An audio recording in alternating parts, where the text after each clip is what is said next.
Hello বন্ধুরা, তোমরা কেমন আছো? আশা করি তোমরা ভালো আছো, সুস্থ আছো। আমিও ভালোই আছি। তো দেখো, এখানে রান্না করতে চলে এসেছি। বাড়িতে তো কাজকর্ম সারা হয়ে গেছে, এসে ভাতটা চাপে দিয়েছি। আর এইদিকে করব কি, এই যে আলু পটল আর মাছ আছে, এই দিয়ে ঝোল করব। আর মাছের একটু ডিম আছে, দেখা যাক কি হয়। বাড়িতে টক করব, না হলে চাও কিছু একটা করে ফেলবো। তাহলে চলো তাড়াতাড়ি করে আলুগুলো ছাড়িয়ে ফেলি।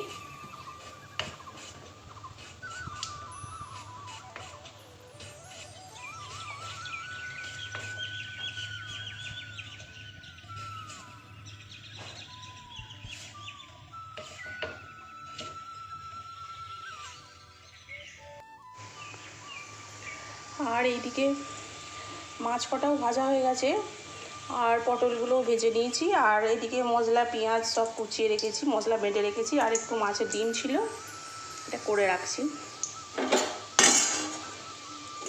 তো দেখি, ভেবেছিলাম ডিমগুলো দিয়ে টক করব। তো এখন তো কাঁচা আম পাওয়া যাচ্ছে না, তো তেঁতুলও ফুরিয়ে গেছে, ঘরে তেঁতুল নেই। দেখি কি করা হয়, সেরম হলে ঝোলেতেই দিয়ে দেবো, না হলে ভাজা খাবে।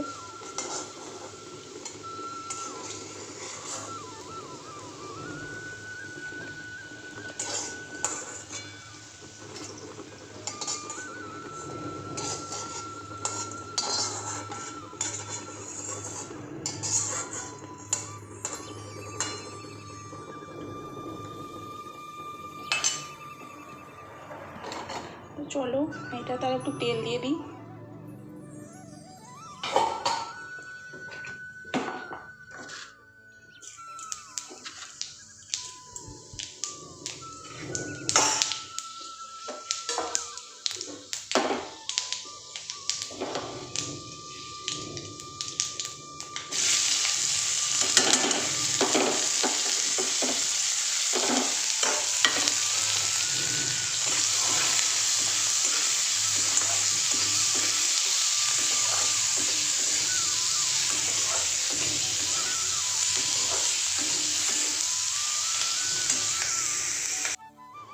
আর এদিকে ঝোলটাও চাপে দিয়েছি। এই যে এর মধ্যে পটল মাছ সব দিয়ে দিয়েছি। তো এটা ফুটতে থাকো, এটা হয়ে গেলে নামিয়ে নেবো। আর কড়াইটা না, ছোটো তো কড়াই ছিল, ওতেই তো মাছ টাছ ভাজছিলাম। তো ঝোলটা মাছ পটল দিয়ে না ধরতো না, একটু জল দিতাম। তো আবার এই বড় কড়াই বসালাম, আর এতেই হয়ে যাক। আর ছোটো কড়াইটা ধরতো না বলে ওতে করিনি, বড় কড়াইটাতে চাপালাম।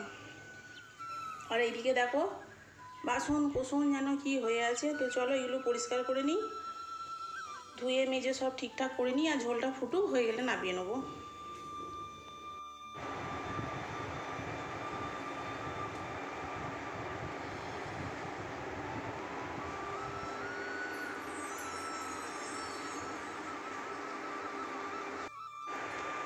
আর এদিকে আবার সন্ধেবেলায় চলে এসেছি রান্নাঘরে। তো ভাত চাপিয়েছি, দেখো আজকে রুটি ফুটি কিছু করিনি গো। তো আজকে ভাতই খাওয়া হবে।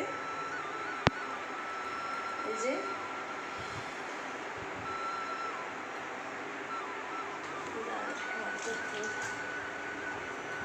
আর